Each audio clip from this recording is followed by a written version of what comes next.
أعوذ بالله من الشيطان الرجيم. بسم الله الرحمن الرحيم.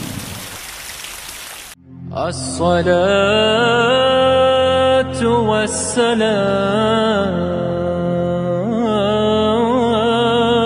عليك. Яғни бізде кейде өкінішке орай сондай басқа нәрселерді, басқа адамдарды білеміз, бірақ Пайғамбарымыз саллаллаху алейхи уассаламды дұрыс танымаймыз. Пайғамбарымыз саллаллаху алейхи уассаламды дұрыс танымаймыз. Біз Пайғамбарымыз саллаллаху алейхи уассаламды тануымыз керек, себебі ертең Пайғамбарымыздан да сұраламыз. Ертең Пайғамбарың кім деген сұрақ болады. Пайғамбарымыз саллаллаху алейхи уассаламға еруіміз керек. Еру үшін кімге еріп жатқанын білуің керек қой. Кімге еріп жатсың сен? Алла субханала тағала Құран кәрімде «Кул ин кунтум тухиббуналлаха фаттабиуни». Айт Мұхаммад, егер Алланы жақсы көретін болсаңдар, маған еріңдер деді. Кім Алланы жақсы көрмейді деді? Барлығымыз айтамыз Алланы жақсы көремін деп. Бірақ маңыздысы біздің Алланы жақсы көреміз деуіміз емес, Алланың бізді жақсы көруі. Оның шарты фаттабиуни, маған еріңдер деп жатыр Пайғамбарымыз саллаллаху алейхи вассалам. Пайғамбарымыз саллаллаху алейхи вассаламға еру арқылы біз Алланың махаббатына қол жеткіземіз. Пайғамбарымыз саллаллаху алейхи вассаламды танып, Пайғамбарымыз саллаллаху алейхи вассаламды сүйгеннен кейін адам Пайғамбарымызға ереді. Пайғамбарымыз саллаллаху алейхи вассаламға ереді. Иннал мухибба лиман юхиббу мути'у. Арабтар айтады, кім кімді жақсы көрсе, соған бағынады деді. Кім кімді жақсы көрсе, соған бағынады. Яғни сіз біреуді жақсы көрсеңіз, сол адамды ренжітіп алмауға тырысасыз, соның қас-қабағына қарайсыз. Ертең адам ойлану керек қой. Пайғамбарымыз саллаллаху алейхи уассалам хауыздың жанында мен үмметімді күтемін деді. Сол кезде адамдар бара жатқан кезде періштелер адамдарды қуа бастайды деді. Сол қуып жатқан кезде қуылғандардың ішінде болып қалам ба, болып қалмайым ба деп ойлану керек. Пайғамбарымыз саллаллаху алейхи уассалам үмметі, олар мен үмметім ғой деген кезде періштелер айтады, сен білесің бе ол не істеді деді. Оның қалай болғанын, қалай жүргенін сен білмейсің ғой деді. Яғни ол бұл жерде сенің қолыңнан су ішуге лайық емес деді. Бір ғалымның жақсы келтірген мысалы бар. Бір кішкене мақаласы бар. Мақалада емес, бір аз ғана әңгіме етіп жазған Мәнет тарих деген. Кім есікті қағып тұр деген. Есікті қағып тұрған кім деген. Бұл қыз баласына арнап жазған. Бірақ жалпы ер адам да барлығы одан үлгі алуы керек. Айтады, қыз баласына арнап, қарындасым, ойлап қарашы, сен үйіңде отырсың деді. Үйіңде отырған кезіңде есігіңді біреу тақылдатты. Есігіңді қақты. Барып қарасаң, Пайғамбарымыз саллаллаху алейхи вассалам екен деді, есігін тақылдап тұрған. Қуанып кеттің. Пайғамбарымыз саллаллаху алейхи вассалам өзі маған келіп тұр, мені үйіме келіп тұр деп, сенің қуанышыңда шек жоқ, қатты қуанып жатсың деді. Есікті бірден ашайын деп жатыр ең, ана бөлмеден шығып тұрған музыканың дауысы есіңе түсті деді. Қой бірден кіріп келсе ұят болар деді, жүгіріп барып музыканы өшірдім деді. Аласұрып жүгіріп келе жатсың. Келе жатқан кезде анау бетіңдегі шимақтарың, бояп тастаған бана тырнақтарың есіңе түсті деді. Әлі есік тақылдап тұр. Жүгіріп бардың да оны алып тастайын деп, әлгі тырнақтарыңды алып жатсың, қасыңды алып жатсың, бетін бояғанын өшіріп жатсың. Сөйтіп қайтадан жүгірдің деді. Ана журналдар есіңе түсті де қайтадан ананы жинап қойын, жасырып қойын деді. Әлі тақылдатып тұр деді. Сөйтіп барлығын дұрыстап келіп есікті ашсаң, Пайғамбарың кетіп қапты деді. Қарасаң, Пайғамбарың кетіп қапты деді. Сенің қазіргі жағдайың, Пайғамбарымыз саллаллаху алейхи вассалам келіп қалса, соны Пайғамбарымызды бірден қабылдап алуға лайық па, сондай дайынсың ба сондай жағдайға деді. Яғни кез келгеніміз, үйімізде болсын, жұмысымызда болсын, тіпті мысалы біреу Пайғамбарымыз емес, жай бір намазхан досын Құдайына қорқатын, беш телефонын көрейінші десе, соны үй алмай бере алатын деңгейдеміз ба? Адам пайғамбарымыз саллаллаху алейхи уассаламды жақсы көру керек, пайғамбарымыз саллаллаху алейхи уассаламға махаббат қою керек. Сахабалар пайғамбарымыз саллаллаху алейхи уассаламды соншалықты танып, соншалықты жақсы көрді. Сол үшін де пайғамбарымыз саллаллаху алейхи уассаламға олар ең қатты ерушілер болды. Пайғамбарымыз саллаллаху алейхи уассаламға ең қатты артынан ерушілер солар болды. Неге? Себебі пайғамбарымыз саллаллаху алейхи уассаламды олар жақсы көрді, пайғамбарымыз саллаллаху алейхи уассаламды таныды. Абу Бакр радиаллаху анху өзінің Меккеден Мединеге пайғамбарымызға хижрат жасағанын айтып береді. Алла субханала тағала пайғамбарымызбен хижрат жасау шарапатын Абу Бакр радиаллаху анхуға нәсіп етті. Қуанышында шек болған жоқ. Пайғамбарымызбен серік болып хижратты, қоныс аударуды бірге жасаймын деді. Кетіп бара жатқан кезінде сапарлар ұзақ болды, қанша күн тығылып жатты, жасырынып жатты, одан жолды ауыстырды, тікелей барған жоқ, ұзақ сапар болды. Сол сапарда дейді, Абу Бакр радиаллаху анху айтады, кетіп бара жатқан кезімізде қатты шөлдедік дейді. Қатты шөлдедік. Ұзақтан бір үй көрдім дейді. Су аз, жолдың бәрі білесіздер қандай екен, құм, ол жерде ана жерде мына жерде су жоқ, жол ұзақ, 500 километр, оның тағы да айналуымен басқа одан да ұзақ болып кетті. Ұзақтан бір үй көрдім дейді. Бардым да бедуиндер болады, ұзақта бағанағы түйесін бағып өмір сүріп жүретін. Сол адам кірдім де үйіне, су беріңдер ішетін дедім. Су тапшы, ол жақта білесіздер. Сүт бар, сүт берейік деді. Жарайды деп, қойдың сүтін жүгіріп алып келдім деді пайғамбарымыз. Пайғамбарымыз саллаллаху алейхи уассалам ішті дейді. Арабшасында шариба хаттартавайту деп келеді. Шариба хаттартавайту.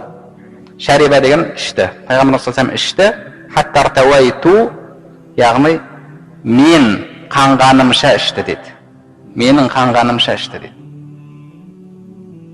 Пайғамбарымыз саллаллаху алейхи уассаламның шөлдеп тұрған, пайғамбарымыз саллаллаху алейхи уассаламның тамағынан сүт өтіп, тамағының жібігенін, шөлінің басылғанын көрген кезде, мен пайғамбарымыз саллаллаху алейхи уассалам ішіп тұрғанын, шөлінің қанғанын көріп, өзім шөлімді ұмытып қойдым деді. Пайғамбарымыз саллаллаху алейхи уассалам мен қанғанымша, менің қанғанымша ішті деді. Өзі қанғанша деп тұрған жоқ. Ананы көріп тұрып, өзінің шөлдеп тұрғанын ұмытып қойды. Яғни қандай махаббат пайғамбарымыз саллаллаху алейхи уассаламға деген. Хубайб радиаллаху анху мүшриктердің қолына түсті. Мүшриктер айтты, қарашы сен деді, осы Мұхаммед үшін, Мұхаммедтің жолы үшін қиналып жатсың. Қалайсың ба, қазір сенің орнында Мұхаммед болып, сен Мұхаммедтің орнында болсың, ол үйінде әйел бала шағасымен бірге деді. Сонда Хубайб радиаллаху анхудың айтқаны, мен пайғамбарымыз саллаллаху алейхи уассаламның сол отырған жерінде аяғына бір тікеннің кіргенін қаламаймын деді. Өзі өлейін деп жатыр, оны қинап жатыр. Сол жерде өлдірді оны. Кейін сол жерде болған, кейін исламға келген сахаба оны баяндап берді бізге. Осындай жағдай болған еді сол жерде. Сонда өлейін деп тұрып, бір тікеннің кіргенін қаламаймын деді. Пайғамбарымыз саллаллаху алейхи уассаламға деген махаббат. Билал радиаллаху анху, пайғамбарымыз саллаллаху алейхи уассалам қандай жақсы көрді. Пайғамбарымыз саллаллаху алейхи уассалам дүниеден өткеннен кейін Мединеде қала алмады, қиналды. Бұлай жүрсе пайғамбарымыз жүрген көшелер есіне түседі, бұлай жүрсе пайғамбарымыздың тұрған жері, мына жаққа, яғни барлық көшенің қуыс-қуыстары, барлық жерлері пайғамбарымызды есіне түсіріп тұрды. Сөйтіп қиналып, бар Абу Бакр радиаллаху анхуға айтты, мен жіберші деді. Жоқ, қайда барасың, барма деді. Жоқ, мен қала алмаймын деді. Егер сен мен кезінде Алла разылығы үшін азат еткен болсаң, онда мен жібер деді. Егер өзің үшін азат еткен болсаң, онда алдында қарыздарым мен қалайын деді. Жоқ, мен сен Алла разылығы үшін азат еткен едім, құлдықтан кете бер деді. Сөйтіп шығып кетті Мединеден. Омар радиаллаху анхудың дәуірінде пайғамбарымыз саллаллаху алейхи уассаламның қаласын, пайғамбарымыздың мешітін сағынып, пайғамбарымызды сағынып Мединеге келді, зиярат етіп. Сонда Хасан Хусейндер алдынан шықты, пайғамбарымыздың немерелері. Ей Белал, пайғамбарымызға кезінде азан айтып беретін едің ғой.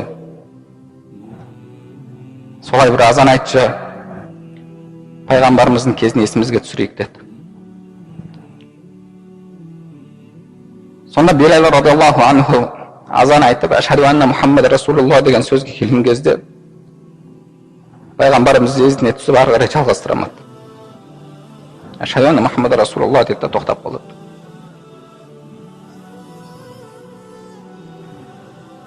Бүкіл сахабалар, Мединедегілер көшеге шығып, пайғамбарымыз саллаллаху алейхи ва саллям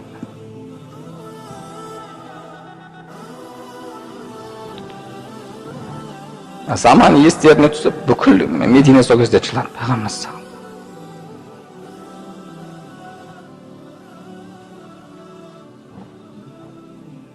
Саубан радиаллаху анху, пайғамбар саллаллаху сахабасы, қызметшісі. Пайғамбарымыз сапардан келген кезде бір күні жылады.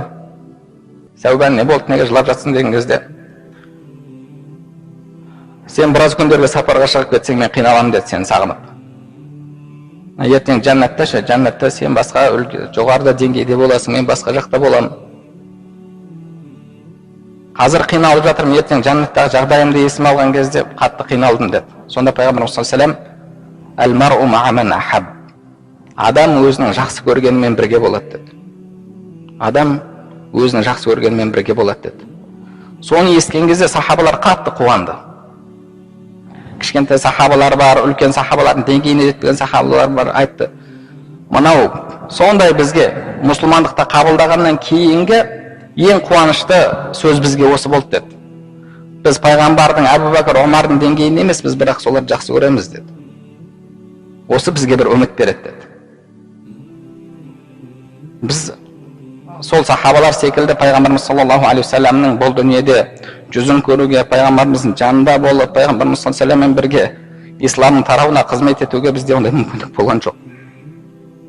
Алла субхана ва тағала оны сол сахабаларға берді. Ал енді қияметте көру көрмеуіміз біздің күмәнді болып тұр. Енді кейде біздің пайғамбарымыз саллаллаху алейхи ва салламға деген махаббатымыз, пайғамбарымыз саллаллаху алейхи ва саллям жақсы көруіміз бір мынандай ағаштың махаббатына тең келмейді.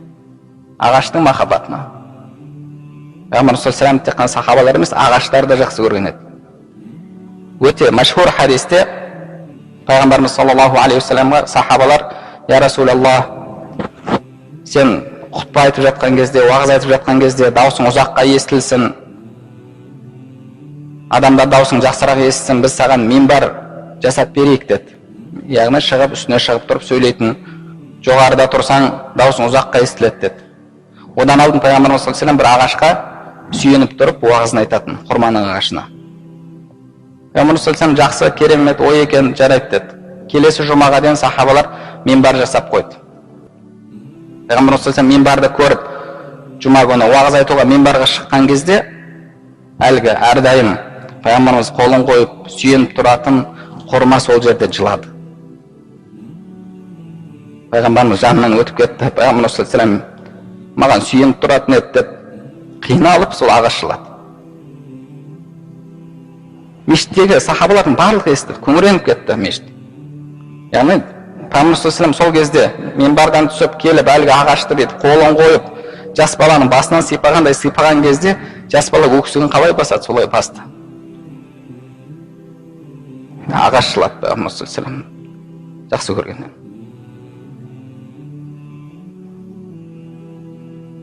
Бізде пайғамбарымыз саллаллаху алейхи ва саллямға деген махаббат күшейген кезде пайғамбарымыз саллаллаху алейхи ва саллямға біз ереміз.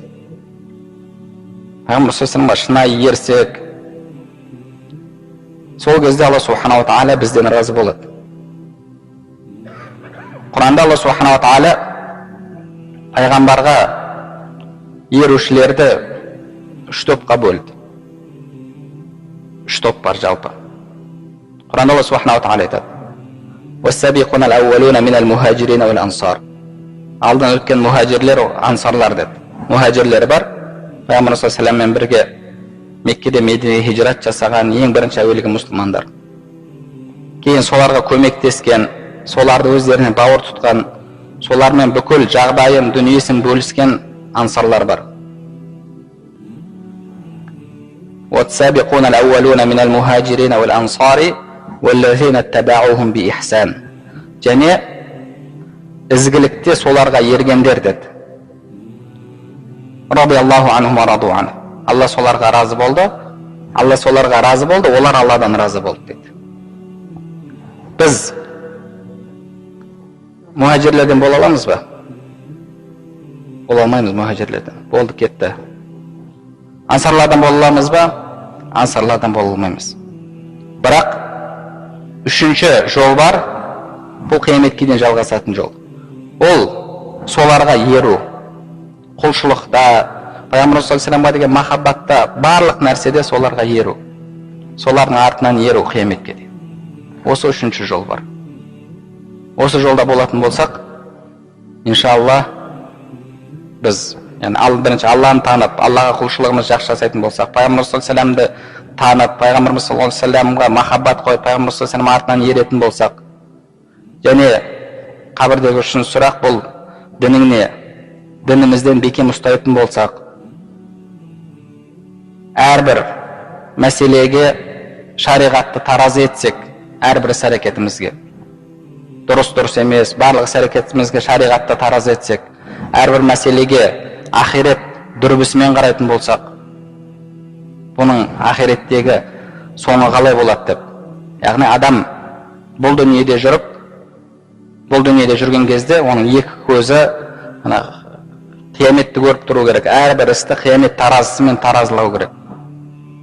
Осылай, иншалла, жүретін болсақ, осылай амал ететін болсақ, иншалла, біз ертең қабірге барған кезде, иншалла, ол сұрақтарға жауабымыз жеңіл болады. Ертең Пайғамбарымыз саллаллаху алейхи вассаламның, иншалла, қолынан су ішеміз сол кезде. Сол кезде, иншалла, біз Пайғамбарымыз саллаллаху алейхи вассаламмен бірге боламыз. Ал-мар'у ма'a ман ахаб. Адам кімді жақсы көрсе, сонымен бірге болады деді. Яғни Пайғамбарымыз саллаллаху алейхи вассаламды жақсы көріп, дүниеден өтетін болсақ, Пайғамбарымызға еріп, жақсы көрудің белгісі еру. Жақсы көрудің белгісі ол еру. Ермей әшейін жақсы көрем деген сөз, бұл бос сөз. Бұл бос сөз.